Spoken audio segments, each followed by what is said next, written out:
Philadelphia deep into the fourth quarter Sunday after making yet another acrobatic catch, after allowing his Seattle Seahawks to run out the clock, after completing the most dominant performance by a rookie receiver in NFL playoff history. DK Metcalf lifted himself off the ground and waved.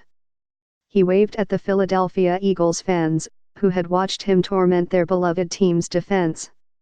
He waved at the Eagles' season, which ended with a 17-9 defeat to Metcalf and the Seahawks at Lincoln Financial Field.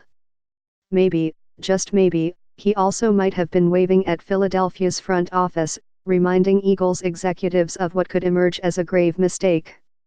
With Metcalf still available, Philadelphia bypassed him in the second round of the NFL draft in April, opting to select another tall receiver, J.J. Arcega-Whiteside, with the 57th pick instead. Playing in an offense pummeled by injuries, including one to its star quarterback, Carson Wentz, who lasted all of 2 drives before leaving Sunday's game with a head injury, Arcega-Whiteside did not have a single pass thrown to him against Seattle.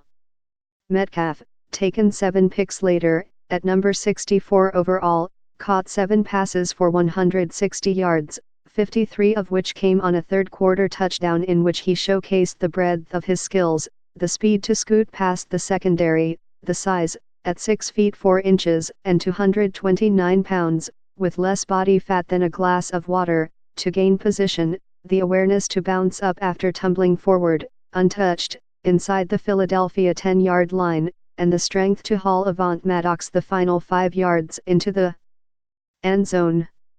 It's just amazing to be able to see him grow and expand his game, Seahawks receiver Tyler Lockett said, adding, "You can't really pinpoint one specific area that he's great in. He's great in every area." The 5th-seeded Seahawks, who improved to 6-0 when playing in the Eastern Time Zone this season, advanced to face number 2 Green Bay next Sunday night at Lambeau Field. In Lockett, a crafty slot receiver who has an almost telepathic connection with quarterback Russell Wilson, and the imposing Metcalf, Seattle possesses one of the league's more imposing receiving tandems.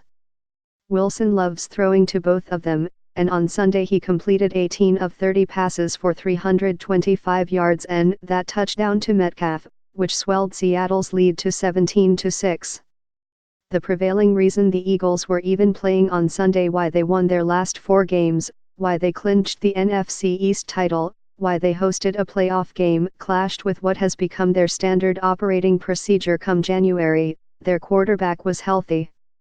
Instead of starting a backup quarterback, the Eagles fielded a backup offense. But at least they had Wentz, who, after watching the last 2 postseasons unspool without him, molded misfits and cast-offs into a functioning unit. Wentz had waited 4 seasons for his playoff debut. It lasted 2 drives. Once he departed, the Seahawks' advantage at quarterback widened. Wilson dipped and darted, extending plays with his legs. He led Seattle with 45 rushing yards before tormenting the Eagles with his right arm.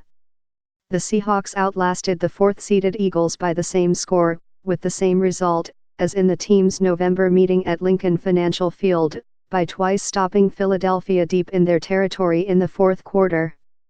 On the first, Miles Sanders could not corral a low pass from Wentz's replacement, Josh McCown. On the second, with just under 2 minutes remaining, McCown was sacked at the Seattle 10-yard line by Jadeveon Clowney, whose unpenalized helmet-to-helmet hit had knocked Wentz from the game in the first quarter. "I was trying to get him down," Clowney said of the hit on Wentz. "It was a bang-bang play. I don't intend to hurt nobody in this league, let me just put that out there." Speaking to a pool reporter afterward, the referee, Sean Smith, explained the no call. "He was a runner and he did not give himself up," Smith said of Wentz. "We saw incidental helmet contact, and in our judgment, we didn't rule that to be a foul." Regardless of his intent, Clowney said he recognized how pivotal Wentz's absence was. "When you've got to play the backup quarterback," Clowney said, "there's only so many plays that they can run." The Eagles could not retain their Super Bowl savior from 2 years ago, Nick Foles, so they lured McCown out of retirement in August to join his 9th team. Thrust into the game on Philadelphia's third series, McCown, 40, who hadn't thrown a pass since week 2, took the first playoff snaps of his career, completing 18 of 24 passes for 174 yards. "It's tough, and we tried to pick up the slack," safety Malcolm Jenkins said. "It's obviously out of his control. I know he probably feels like he let us down, but we wouldn't be in this situation without him." Still, the Eagles had one final chance. Seattle faced 3rd and 10 at its 11 with 1:47 left. Rather than hand off, Wilson uncorked a deep ball down the right side, toward Metcalf, who grabbed it while falling backward. Then he got up and waved.